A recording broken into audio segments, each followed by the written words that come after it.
আজ তোমাদের সাথে শেয়ার করব এগ পটেটো স্যান্ডউইচ করার রেসিপি। তো চলো রেসিপিটা দেখে নেওয়া যাক। 5-6টা আলু মাঝারি সাইজের একটু সেদ্ধ করে নিয়েছি লবণ দিয়ে, একটা গ্রেটারে গ্রেট করে নিচ্ছি। দেখো গ্রেট করা হয়ে গেছে। একটা ফ্রাই প্যানে সর্ষের তেল গরম হয়ে গেলে গোটা জিরে ফোড়নে দিয়ে 5-6 কোয়া রসুন কুচি করে নিয়েছি, সেই রসুনগুলো দিয়ে একটু নাড়াচাড়া করে নিলাম। রসুনের কাঁচা গন্ধটা চলে গেলে পেঁয়াজ কুচি দিলাম, একটা বড় সাইজের পেঁয়াজ কুচিয়ে রেখেছিলাম। পেঁয়াজ কুচিগুলো একটু নাড়াচাড়া করব। হালকা ফ্রাই হয়ে গেলে এতে দেবো স্বাদের জন্য লবণ, কালারের জন্য হলুদ আর কাশ্মীরি লঙ্কা গুঁড়ো ঝালের জন্য। তোমরা যে যেরকম ঝালটা খাবে দেবে। এখানে দিয়ে দিয়েছি সামান্য ধনে গুঁড়ো আর গ্রেট করা আদা। এগুলো দিয়ে একটু ফ্রাই করে নেব। কাঁচা গন্ধটা চলে গেলে মশলা থেকে আলু সেদ্ধ করাটা এর মধ্যে দিয়ে দেবো। দিয়ে আলু সেদ্ধটা মশলার সাথে ভালো করে মিশিয়ে নেব 5 মিনিটের মতো। দেখো কষিয়ে নিয়েছি আলুটা মশলার সাথে। এবার আমি নামিয়ে নেব আর ঠান্ডা করতে দেবো, সাইডে রেখে দেবো। একটা পাত্র নিয়েছি, তাতে কিছুটা বেসন নিচ্ছি। পরিমাণটা তোমরা যেরকম খাবে সেরকম বেসনের পরিমাণটা দেবে।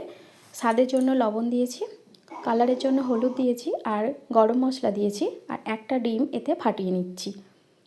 একটা ডিম এর সাথে ফাটিয়ে নেব। আর হ্যান্ড উইক্স দিয়ে ডিম, বেসন আর মশলাগুলো একটু মিশিয়ে নেব।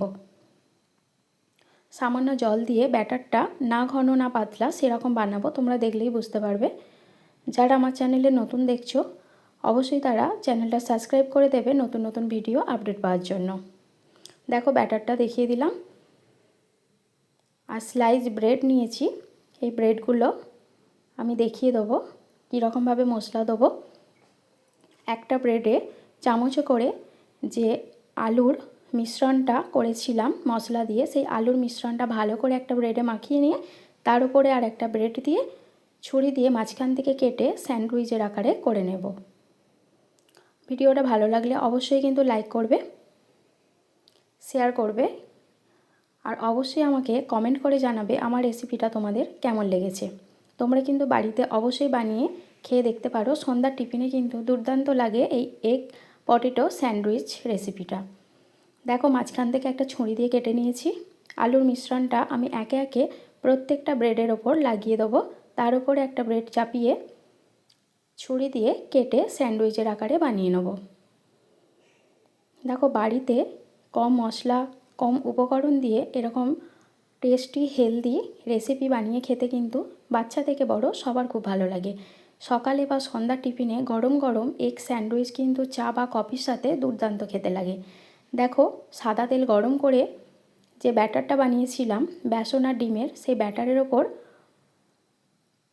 ব্রেডগুলো একে একে ডুবিয়ে লাল লাল করে একদিকটা ভাজা হয়ে গেলে উল্টে পাল্টে আর একদিকটা ভেজে তুলে নেব। তাহলেই রেডি হয়ে যাবে আজকের টিফিনে গরম গরম এগ পটেটো স্যান্ডউইচ। তো রেসিপিটা কেমন লাগলো অবশ্যই কিন্তু জানাতে ভুলো না। আর তোমরা বাড়িতে অবশ্যই বানিয়ে আমাকে কমেন্ট করে জানাবে আমার রেসিপিটা তোমাদের ভালো লেগেছে কি না। তো আজকের মতো এটুকুই, দেখা হবে নেক্সট কোনো ভিডিও।